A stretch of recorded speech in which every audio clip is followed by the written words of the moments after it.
রোমাঞ্চকর ম্যাচে সাকিবদের হারিয়ে ফাইনালে রংপুর রাইডার্স। গ্লোবাল সুপার লিগে দুবাই ক্যাপিটালসের মুখোমুখি হয়েছিল রংপুর রাইডার্স। আগের 2 ম্যাচ জেতা রংপুর এবারও জয় পেয়েছে। টানা 3 ম্যাচ হেরেছে সাকিব আল হাসানের দল দুবাই ক্যাপিটালস। রোমাঞ্চকর সমাপ্তিতে রংপুর রাইডার্স ম্যাচ জিতে নেয় 8 রানে। আজ দুবাই ক্যাপিটালসের বিপক্ষে এ জয়ে আবারও গ্লোবাল সুপার লিগের ফাইনালে জায়গা করে নিয়েছে রংপুর। বিদায় নিয়েছে সাকিব আল হাসানের দল দুবাই ক্যাপিটালস।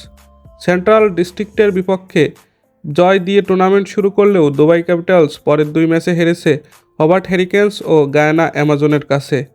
5 দলের লিগ পদ্ধতির এই টুর্নামেন্টে ফাইনাল খেলার আশা বাঁচিয়ে রাখতে আজ জয়ের বিকল্প ছিল না দলটির। তবে রংপুরের 158 রান তাড়া করতে নেমে দুবাই প্রথমে 2 ওভারের মধ্যে 2টি উইকেট হারিয়ে ফেলে। 76 রানে চতুর্থ উইকেটের পতনের পর ব্যাট করতে নামেন সাকিব।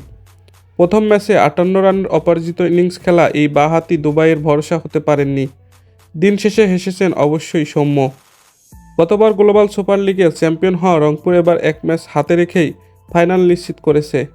3 ম্যাচে 6 পয়েন্ট পাওয়া রংপুর সেন্ট্রাল ডিস্ট্রিক্টের বিপক্ষে যদি হেরেও যায় তবুও ফাইনাল খেলবে, কারণ 6 পয়েন্ট হয় সুযোগ আছে শুধু গায়ানা অ্যামাজনের। দর্শক, এই ছিল আমাদের আজকের ভিডিও। নিয়মিত খেলার আপডেট ভিডিও পেতে আমাদের চ্যানেলটিকে সাবস্ক্রাইব করে রাখুন।